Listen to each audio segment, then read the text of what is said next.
Well, welcome to Mile High Station. We are here to set up the audio system and teach you guys how to use it in case you're a technician here and we're just doing some of the basic stuff.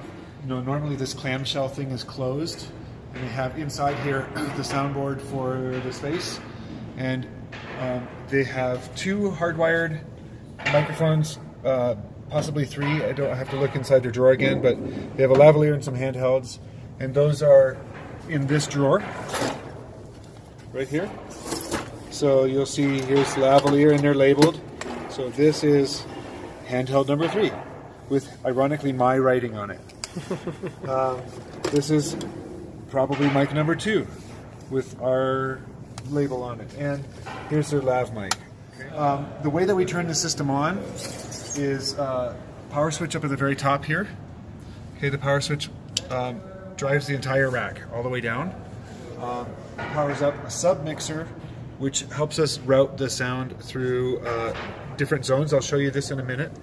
And then it also powers up their DVD players and their satellite dishes and all of that stuff as well. What doesn't come on and what shouldn't come on is the amplifiers, and you want to make sure that your soundboard is live and powered up, and you get this little indicator here, you know you're definitely got power there. It's almost, I think it's always on. But just in case it's not on, don't turn the amps on until this is live. Then it's just literally turning on these 5 amps here. So that gets us on. They prefer we don't mess around with the levels. So what you see here is what they like. If things look really out of whack, then maybe a call to me would be a better approach than just like messing around with the levels, because they get kind of sensitive about that. So let's go back into this for just a second. We don't use any of those for us. We just use this mixer side of setting. This is the master volume for the room. This is the volume, this is the zone selector. So if you select this zone, then the light lights up. So when it's engaged, the light is on. And the zones are output feeds. So if you turn zone 1 on, then you're going to send sound at this volume and with these frequency adjustments to outside. If you select number 2, you're going to send it to the mains in the room, in the main room of the venue, with these EQ changes over the master mix and this volume. So relative proportions, you kind of can see that you got outside, main, stage, and bar. And these are zones that help you kind of control the sound in the room for balancing purposes, like you know, most of the events upstairs or downstairs, or you know, unusual configurations. You might mess around with some of these settings a little bit. The way that those microphones come in, everybody knows how to use a soundboard. I'm not going to teach you that, but they all have hardwired their lavalier handheld, and I don't know what this lavalier 4 is because I haven't seen it in use before, but they usually have a one of these impedance matchers here for laptops, iPods. It has an 1/8" headphone port cable on it, and that's usually plugged into this 5th port here. Then that leaves us channels 6 through 12 to do what we want to do when we bring in our own stuff. So tonight we're bringing in 4 wireless mics.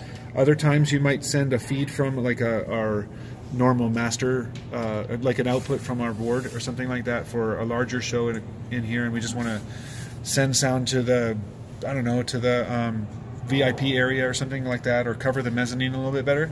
So we oftentimes use an input from our own board, a submix, and then we skip everything they've got, or you just end up using just these 5 channels and that's all you're doing here. So that's pretty much straightforward. So we'll just demonstrate this is the playback out of Spotify. It's running. You can see that if you've deselected all the prefade meters, then you get a representation of how much signal you're sending that's accurate, as opposed to the pre-fade listen, which might look like you're sending a lot of signal, but it's not going anywhere. So make sure you're reading this accurately and that you have decent signal coming out of the console. Then you'll see it on the output zones here. So 1, 2, 3. We're not sending outside, as is verified by the fact that this outside light is not on.